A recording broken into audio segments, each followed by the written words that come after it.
সল্টলেকের জমির আসল মালিক পশ্চিমবঙ্গ আরবান ডেভেলপমেন্ট ডিপার্টমেন্ট। সল্টলেকে অনেক জমি আছে যেগুলো এখনো ফাঁকা, সেই সব জায়গায় আস্তানা বানাচ্ছে রোহিঙ্গারা।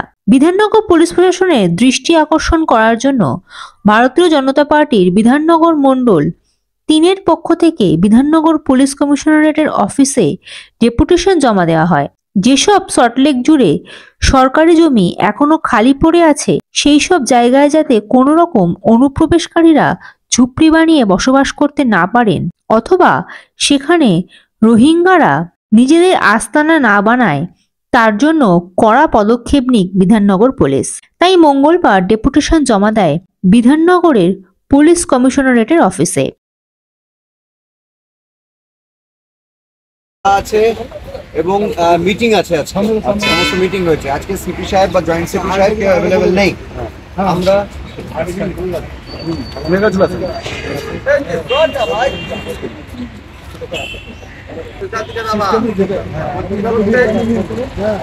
তাহলে এই নিয়ে বিধাননগর বিজেপি নেতা সঞ্জয় পয়রা ঠিক কি বললেন শুনে নেওয়া যাক।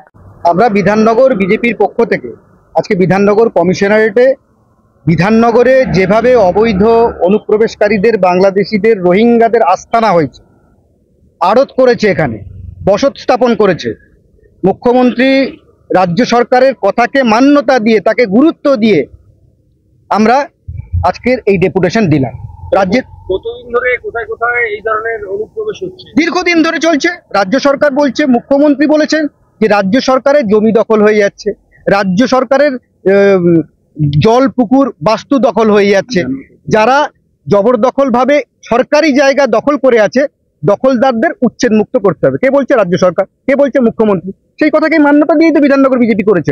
এটা কি শুধুমাত্র সরকারি জমিতেই বসবাস করছে? বিভিন্ন, হ্যাঁ, একবারে সরকারি ইউডির জায়গা, বিভিন্ন জায়গা, ওয়ার্ডগুলো আপনারা ঘুরে দেখুন, বিভিন্ন জায়গায় 34 নম্বর, 35 নম্বর, 36 বাগুয়াটির ওদিকে, সিটি সেন্টার 1-এর পাশে অবৈধ দখলদার। রোহিঙ্গারা এই রাজ্যে বসবাস করছে, পুলিশ প্রশাসন নীরব দর্শকের ভূমিকা পালন করছে। এটা ওপরতলার মানে একবারে আশ্রয় এবং প্রশ্রয় এই জিনিসটা হচ্ছে। জনবিন্যাস পরিবর্তন হচ্ছে মূল লক্ষ্য। জনবিন্যাস, ফিরাদ হাকিম কি বলেছেন জনাব মেয়র হয়ে কথা বলতে পারেন? সংখ্যাগুরু, এই প্রক্রিয়াটাই প্রক্রিয়া শুরু হয়েছে। সংখ্যালঘু, সংখ্যাগুরু, এই প্রক্রিয়া তো তার সূত্রপাত। বহিরাগত অনুপ্রবেশকারী বাংলাদেশি রোহিঙ্গা ঢোকাও, সংখ্যালঘুকে সংখ্যাগুরু করো, এটাকেই প্রাধান্য দেওয়া হচ্ছে। আচ্ছা, বর্তমানে বাংলাদেশে যেভাবে হিন্দুদের উপর আক্রমণ করা হচ্ছে, সেক্ষেত্রে এই যে রোহিঙ্গা যাদের বলছে, যারা অনুপ্রবেশকারী, তাদের বিরুদ্ধে আপনারা কি কোনো ব্যবস্থা নিতে চান বা জানিয়েছেন সরকারকে? আমরা সরকারকে বলছি, যারা এখানকার মূল আদিবাসী নয়, যারা মূল অধিবাসী নয়, যারা নাগরিক নয়, তারা সরকারি জায়গা দখল করে বসতি স্থাপন করছে কি করে?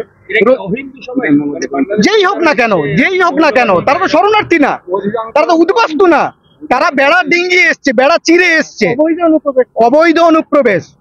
এদের মধ্যে এই যে জঙ্গি ধরা পড়ছে, বিভিন্ন জায়গায় অপরাধের ঘটনা বাড়ছে, এটা কি এই রোহিঙ্গাদের কার্যকলাপ? তাদেরই কার্যকলাপ, তারাই করছে অনুপ্রবেশ।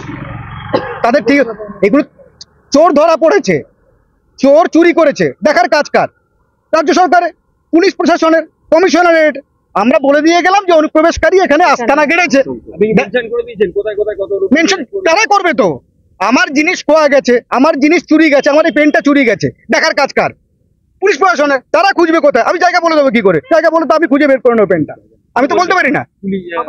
আমরা কমিশনারের সাথে কথা বলেছি, আমরা কমিশনারকে আবেদন জানিয়েছি, সিপিকে আমরা আবেদন করলাম, তার ইমেল নাম্বার আমরা নিলাম, আমরা ওনার সাথে সাক্ষাৎ প্রার্থনা করি এই বিষয়ে। যদি রোহিঙ্গাদের দ্রুত উচ্ছেদ করা না হয়, তাহলে রাজনৈতিকভাবে আপনারা কি কোনো আন্দোলন বা? একবারে আন্দোলন হবে। এই আমরা বিধাননগর বিজেপির পক্ষ থেকে বৃহত্তর আন্দোলনে যাব।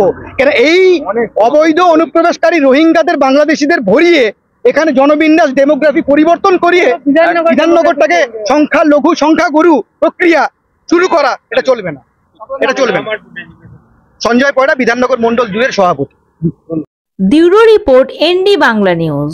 সবার আগে সব খবর, সঠিক খবর পেতে ফেসবুক পেজটি ফলো করে এবং ইউটিউব চ্যানেলটি সাবস্ক্রাইব করে রাখুন আর শেয়ার করতে ভুলবেন না।